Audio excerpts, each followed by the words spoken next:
नमस्कार, energy meter में आप सभी का स्वागत है। मैं हूं ब्रिज द्विवेदी। अक्टूबर बैठक में ओपेक प्लस जो कंट्रीज हैं क्रूड प्रोडक्शन बढ़ाने पर फैसला ले सकते हैं, ऐसी तमाम रिपोर्ट्स निकल कर आ रही है, जिसके चलते क्रूड में आज नरमी भी दिख रही है। वहीं अगर नेचुरल गैस की बात की जाए तो 290 के करीब ट्रेड करता हुआ नेचुरल गैस दिख रहा है।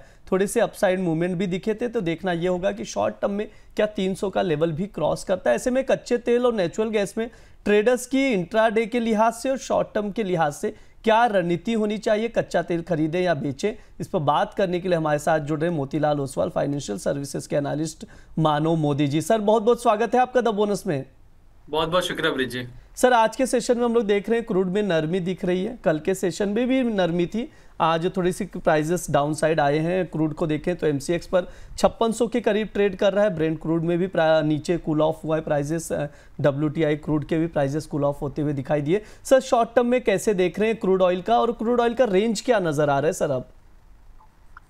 मेरे ख्याल से रेंज बहुत सिमिलर है, क्योंकि बीच में हमने काफ़ी अच्छी तेज़ी एक देखी जहाँ पे 5500 से ऑलमोस्ट 5900 के पार जाने की कोशिश हुई, लेकिन कल के सेशन में एक ही दिन में एक शार्प सेल ऑफ हमने आता हुआ देखा, जहाँ पे ऑलमोस्ट 2% की एक फॉल आ गई। काफ़ी सारे फैक्टर्स थे उसमें, बिल्कुल सप्लाई कंसर्न सबसे ऊपर है इन फैक्टर्स में, जहाँ पे ओपेक प्लस की बैठक जो अगली होने वाली है, वहां पे यही उम्मीद है कि फिर से एक बार प्रोडक्शन हाइक हो सकता है।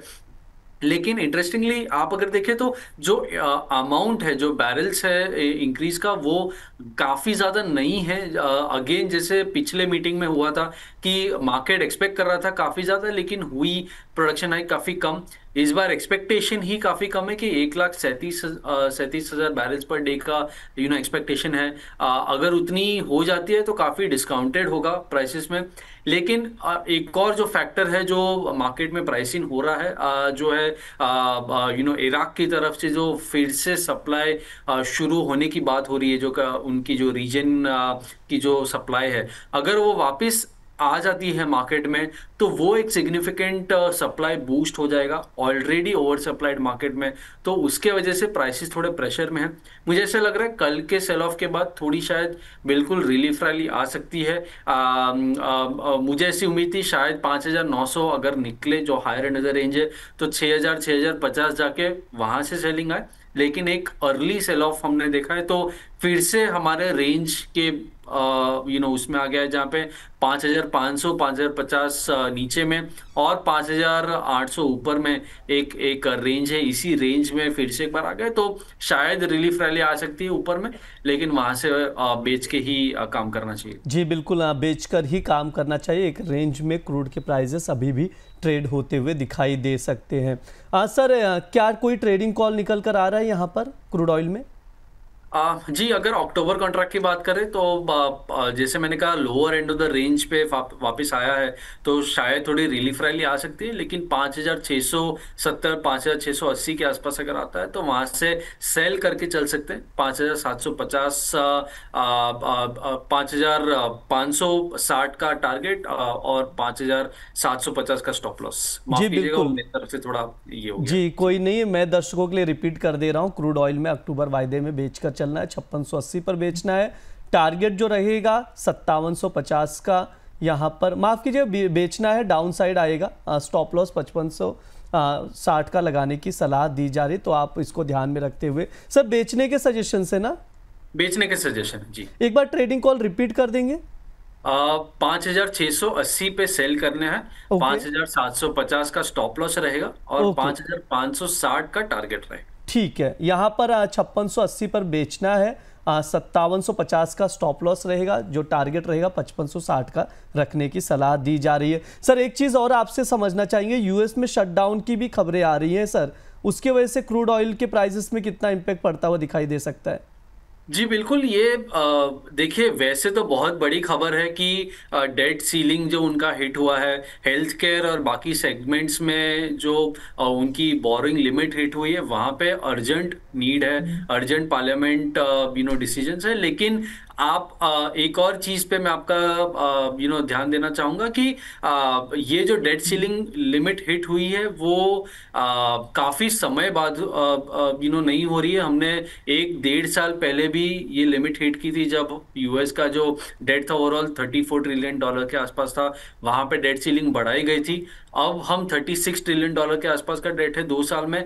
फिर से एक बार हम उसी मुद्दे पे बात करें तो शायद जो शटडाउन वाला सिनारियो है, मार्केट ये जानता है कि इतना इम्पैक्ट नहीं आएगा।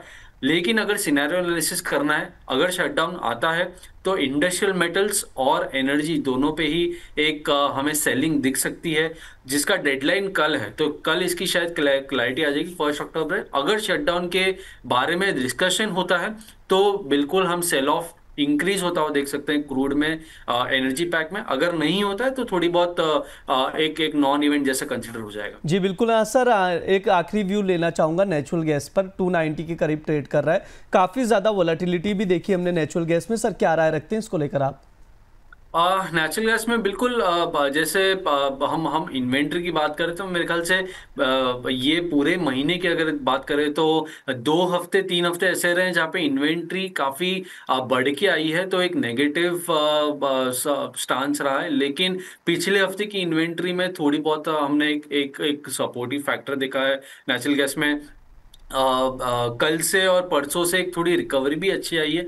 तो ओवरऑल सेंटिमेंट अभी भी मिक्स्ड है, जहां पे रेंज थोड़ा बड़ा है 290 295 ऊपर में, नीचे में भी 270 265 के आसपास। अभी करंटली हम lower end of the range के अगर हम नए कॉन्ट्रैक्ट की बात करें अक्टूबर की, तो 256 के आसपास अगर आता है टेक्निकली तो वहां पे एक अच्छा सपोर्ट है, वहां पे बाइंग कर सकते हैं। 250 का स्टॉप लॉस रहेगा और 266 का टारगेट लिया जा सकता है। जी बिल्कुल, नेचुरल गैस में अगर डिप में मिलता है तो खरीदारी करके चल सकते हैं। 256 पर 266 का टारगेट रहेगा, स्टॉप लॉस 250 का लगाने की सलाह दी जा रही है। ओवरऑल एनर्जी मार्केट में हमने क्रूड ऑयल और नेचुरल गैस पर विस्तार से बातचीत की, फंडामेंटल्स बताए, ट्रेडिंग कॉल्स भी बताए गए सर की ओर से, उस पर नजर बनाकर चल सकते हैं। सर आपकी ओर से कोई डिस्क्लेमर?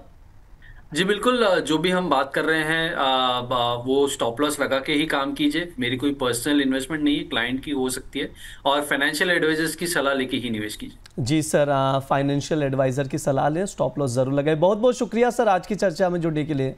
बहुत बहुत शुक्रिया। ये हमारा एनर्जी मीटर शो है। इस दौरान तमाम एनर्जी कमोडिटीज़ पर बातचीत की जाती है, ट्रेडिंग कॉल्स दिए जाते हैं, फंडामेंटल्स बताए जाते हैं। इसके अलावा आप लोगों को बता दें, जो भी दर्शक ये वीडियो देख रहे हैं, द बोनस आप लोगों के लिए गोल्ड पर एक वेबिनार का आयोजन करने जा रहा है। अगर आप गोल्ड ज्वेलरी खरीदना चाहते हैं या गोल्ड में निवेश करना चाहते हैं लेकिन ऊंचे भाव से डर रहे हैं, तो आप हमारे एक्सपर्ट्स की सलाह ले सकते हैं। दिवाली और धनतेरस से ठीक पहले 11 अक्टूबर को हम गोल्ड पर एक वेबिनार का आयोजन करने जा रहे हैं, जिसमें गोल्ड की मार्केट के तमाम दिग्गज जुड़ेंगे। इस वेबिनार में आपको पता चलेगा कि गोल्ड की तेजी टिकाऊ है या इसमें कोई बबल है। साथ ही आप जानेंगे निवेश के लिए डिजिटल गोल्ड खरीदना कितना सुरक्षित है, गोल्ड में ट्रेडिंग स्ट्रैटेजी क्या होनी चाहिए, सही रणनीति क्या होनी चाहिए। इसके अलावा गोल्ड में इस कार्यक्रम में गोल्ड ज्वेलर्स भी जुड़ सकते हैं। उन्हें पता चलेगा कि उन्हें गोल्ड में हेजिंग करनी चाहिए या नहीं, और हेजिंग करें तो कहाँ और कैसे, क्या है सही रणनीति, इस कार्यक्रम में आपको पता चलेगा सब कुछ। इसके लिए आपको रजिस्ट्रेशन करना होगा। रजिस्ट्रेशन के लिए एक शुल्क भी रखा गया है, और लिंक जो है शो के डिस्क्रिप्शन बॉक्स में दिया गया है, या फिर आप स्क्रीन पर QR कोड जो शो किया जा रहा है जिसे स्कैन करके रजिस्ट्रेशन करके चल सकते हैं। फिलहाल इस शो में इतना ही रहेगा। आप लोग लगातार द बोनस के साथ बने रहें। धन्यवाद।